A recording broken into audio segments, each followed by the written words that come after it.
cái chiếc phôi lớn lớn nào đấy cả mưa sao mà sáng là sáng cục mùa hao à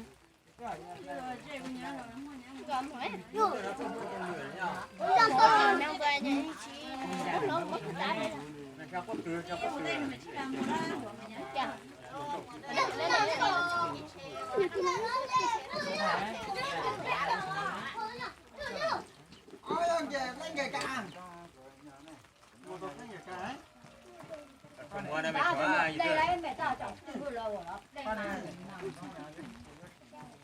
cơ lum lum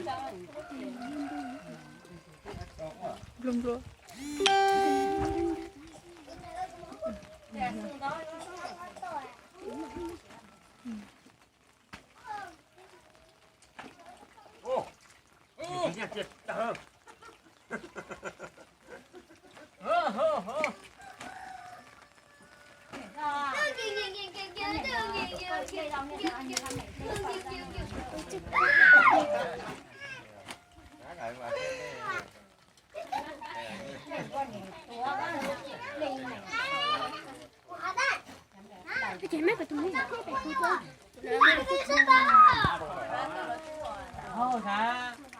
được quay hả? Được quay này. Tiền chỉ phải chịu chứ.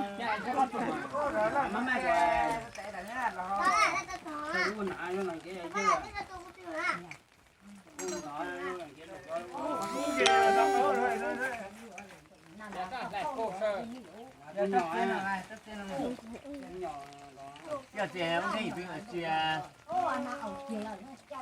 mày mua hai thứ khác à mua đồ hay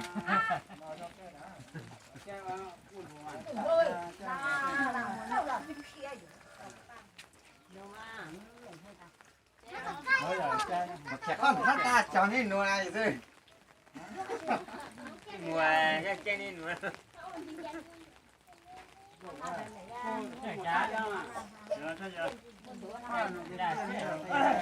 kia giờ kia chị hay là chị hay cho nó thằng lớn này kia nó mà cái cho thì được kia đồng kia trong đường thằng lớn hò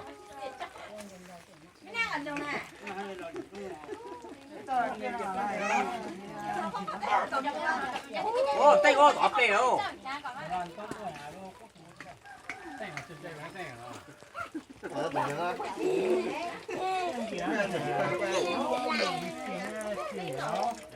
cái bút tàn này không?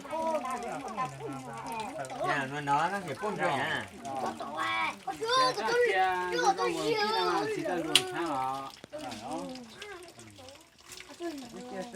Mình chỉ rồi chứ giờ mình được qua giờ chưa có đã.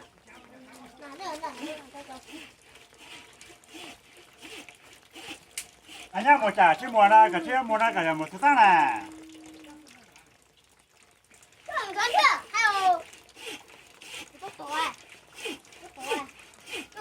đây đây đây hả?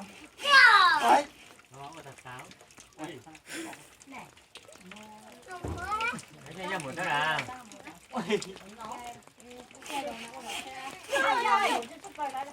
đó con chân này đấy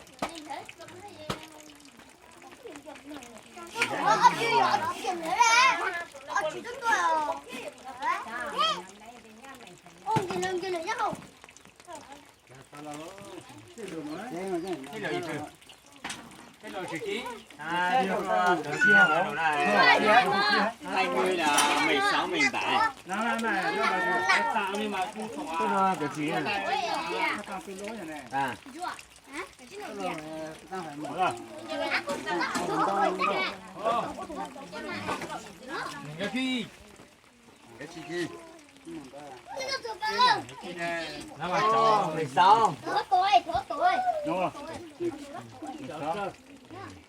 16 là cái tay mình lang Cái 15. 那是啊，你健康你要钱了啊。đồ na lô qua mình ra qua 13 tông 14 nhỉ sẽ tặng rồi. ta là lại ta làm Rồi, đấy sẽ tóc tặng nhỉ sẽ tặng chung một cái. Nó có một cái cái cháu nhỉ, có cháu nhỉ. Cái cháu nó chuột gì. Trong tù hay là một chơi. chơi mà